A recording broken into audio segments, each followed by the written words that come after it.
بسم اللہ الرحمن الرحیم۔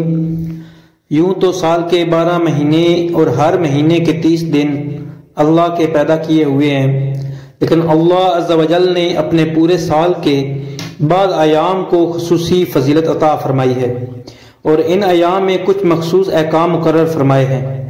یہ محرم کا مہینہ بھی ایک ایسا ہی مہینہ ہے جس کو قرآن کریم نے حرمت والا مہینہ قرار دیا ہے۔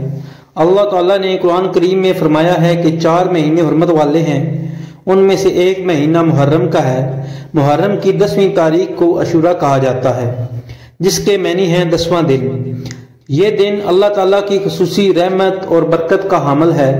جب تک رمضان کے روزے فرض نہیں ہوئے تھے تو اس وقت تک عاشوراء کا روزہ رکھنا مسلمانوں پر فرض قرار دیا گیا تھا۔ بعد میں جب رمضان کے روزے فرض ہوئے تو اس وقت عاشوراء کے روزے کی فضیلت منسوخ ہو گئی، لیکن حضور اقدس صلی اللہ تعالیٰ علیہ وآلہ وسلم نے عاشوراء کے دن کا روزہ رکھنے کو سنت اور مستحب قرار دیا۔ ایک حدیث حضور اقدس صلی اللہ تعالیٰ علیہ وآلہ وسلم نے ارشاد فرمایا کہ مجھے اللہ عز و جل کی رحمت سے امید ہے کہ جو شخص عاشوراء کے دن کا روزہ رکھے گا اس کے پچھلے 1 سال کے گناہ کا کفارہ ہو جائے گا۔ بعض لوگ یہ سمجھتے ہیں کہ عاشوراء کے دن کی فضیلت کی وجہ یہ ہے کہ اس میں نبی کریم صلی اللہ تعالیٰ علیہ وآلہ وسلم کے نواسے حضرت حسین رضی اللہ تعالیٰ عنہ کی شہادت کا واقعہ پیش آیا۔ اس شہادت کے پیش آنے کی وجہ سے عاشوراء کا دن مقدس اور حرمت والا بن گیا۔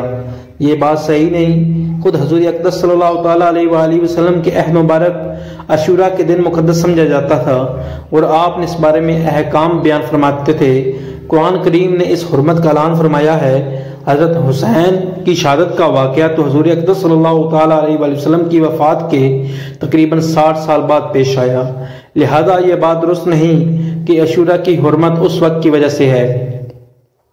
ان مہینوں میں گناہوں سے بچو، بدعات اور منکرات سے بچو، چونکہ اللہ تعالیٰ تو عالم الغیب ہے، جانتے تھے کہ ان حرمت والے مہینے میں لوگ اپنی جانوں پر ظلم اور اپنی طرف سے عبادت کے طریقے گڑھ کر ان پر عمل کرنا شروع کر دیں گے۔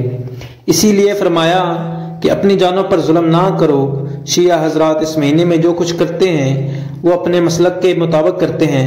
بہت سے اہل سنت حضرات بھی ایسی مجلسوں اور ان کاموں میں شریک ہو جاتے ہیں جو بدعت اور منکر کی تاریخ میں داخل ہے۔ قرآن کریم میں تو صاف حکم دیا ہے کہ ان مہینوں میں اپنے جانوں پر ظلم نہ کریں، بلکہ ان اوقات کو اللہ تعالیٰ کی عبادت اور اس کے ذکر اور اس کے لیے روزے رکھنے اور اس کی طرف رجوع کرنے میں اور اس سے دعائیں کرنے میں صرف کریں اور ان فضولیات سے اپنے آپ کو بچائیں۔ اللہ تعالیٰ اپنے فضل و کرم سے اس مہینے کی حرمت اور عاشوراء کی حرمت اور عظمت سے فائدہ اٹھانے کی ہم سب کو توفیق عطا فرمائے اور اپنی رضا کے مطابق اس دن کو گزارنے کی توفیق عطا فرمائے۔ بہت مہربانی، شکریہ۔ اس چینل کو سبسکرائب کریں اور ویڈیو کو لائک کریں تاکہ آپ کے پاس مزید ایسی ویڈیو آتی رہیں۔ بہت شکریہ۔ اللہ حافظ۔